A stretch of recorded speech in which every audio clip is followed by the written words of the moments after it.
ओम श्री नारायणाय नमः। अवतारम महाविष्णु कल्के परमम अद्भुतम कलिकुलवन हंता सत्य धर्म प्रणेता नमो नमः।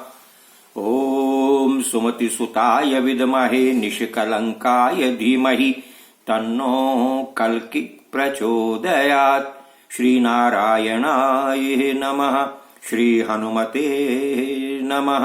भागवत भक्तों, जय श्री कल्कि। इससे पहले के एपिसोड में आपने सुना कि भगवान श्री कल्कि नारायण अपने सहयोगियों के साथ एक विशाल सेना लेकर के अत्याचारियों के एक विशाल राज्य कीकटपुर पर आक्रमण करने के लिए चल पड़े हैं। अब आइए इससे आगे की कथा श्रवण करते हैं। सूत जी कहने लगे, हैं शौनक आदि ऋषियों, जब कीकटपुर के राजा को इस बात का पता चला कि कल्कि हमारे साम्राज्य पर आक्रमण करने के लिए चल दिया है, तो उसने तुरंत अपनी सेना को आज्ञा दी और वो नगर के बाहर अपनी सेना लेकर के आया है। श्रुत्वा जिनो निज गणहि कल्के रागमनं क्रुद्धा अक्षोहिणीभ्याम सहितः संभुव पुरादुबहि। वो युद्ध करने के निमित्त अपनी सेना को साथ लेकर के कल्कि जी का आगमन सुनकर के दो अक्षौणी सेना सहित नगर के बाहर निकला है। अक्षौणी सेना का अर्थ आप जानते ही हैं। अक्षौणी में 21,870 हाथी, 21,870 रथ, 65,610 घोड़े और 1,09,350 पैदल, इतनी संख्या होने पर एक अक्षौणी सेना होती है। अब देखिए कितनी विशाल सेना लेकर के कल्कि जी पर उन्होंने आक्रमण कर दिया है।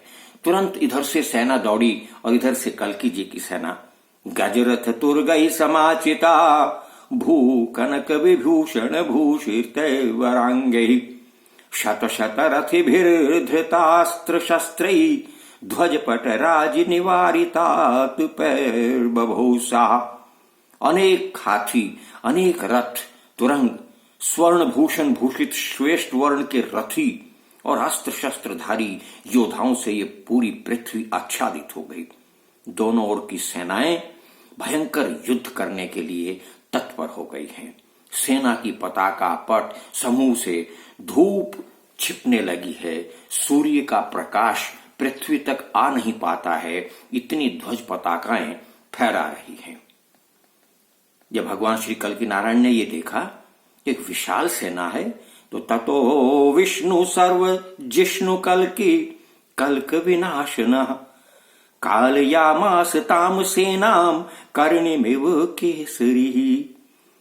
इसके बाद जिस प्रकार हथनी पर आक्रमण करने वाले सिंह की दहाड़ होती है, पापाहारी सर्व विजयी विष्णु कल्कि जी उस विशाल कीकटपुर की सेना पर टूट पड़े हैं। महाभयंकर युद्ध हुआ है और ऐसा युद्ध जिसे देवतागण भी देख करके बड़े विस्मित हो गए हैं। उन्होंने ये सोचा नहीं था कि इतना भयंकर युद्ध पहले ही भगवान श्री कल्कि जी को देखना पड़ेगा। नाना प्रहरणोपेते नाना युद्ध विशारदः कल्किना युयुधे धीरो देवानाम विस्मयावह। रण में निपुण नाना आयुधों के विशारद जिन कल्कि जी के साथ ऐसे युद्ध करने लगा कि उसकी युद्ध कुशलता को देख करके देवता भी विस्मित हो गए हैं। बड़ा भयंकर युद्ध हुआ है। अब जिन ने विचार किया कि किस प्रकार से कल्कि को पराजित किया जाए, तो उसने एक निर्णय लिया कि तुरंत ही कल्कि जी के अश्व पर शूल से प्रहार किया और उन्हें घायल कर दिया। बाण से जब उनके शूल से कल्कि जी का अश्व व्यथित हो गया, घायल हो गया और कल्कि जी के ऊपर चारों तरफ से उन्होंने बाणों की वर्षा कर डाली, तो कल्कि जी मूर्छित हो पृथ्वी पर गिर पड़े। उधर अश्व घायल होकर एक और गिर पड़ा। तुरंत जिन दौड़ करके कल्कि जी को उठाकर ले जाने लगा, लेकिन भगवान श्री कल्कि जी टस से मस नहीं हुए। तो उसने विचार किया कि क्यों ना मैं इसे यहीं अंत इसका कर दूं। इस प्रकार उन्होंने कल्की जी के अस्त्र शस्त्र छिन्न भिन्न करके उसने कल्की जी पर अपने गदा से प्रहार करने का निश्चय किया। तभी दूसरी टुकड़ी पर आक्रमण कर रहे विशाख रूप राजा की नजर भगवान श्री कल्की जी के ऊपर पड़ी और वो तुरंत दौड़ करके आए और उसके गदा को रोक करके गदा से उस पर भारी प्रहार किया, जिससे वो जिन मूर्छित होकर पृथ्वी पर गिर पड़ा और तुरंत ही विशाख युग राजा कल्की जी को लेकर के अपनी दोनों भुजाओं में उठा करके अपने रथ पर बिठाकर उन्हें अपने शिविर में ले आए।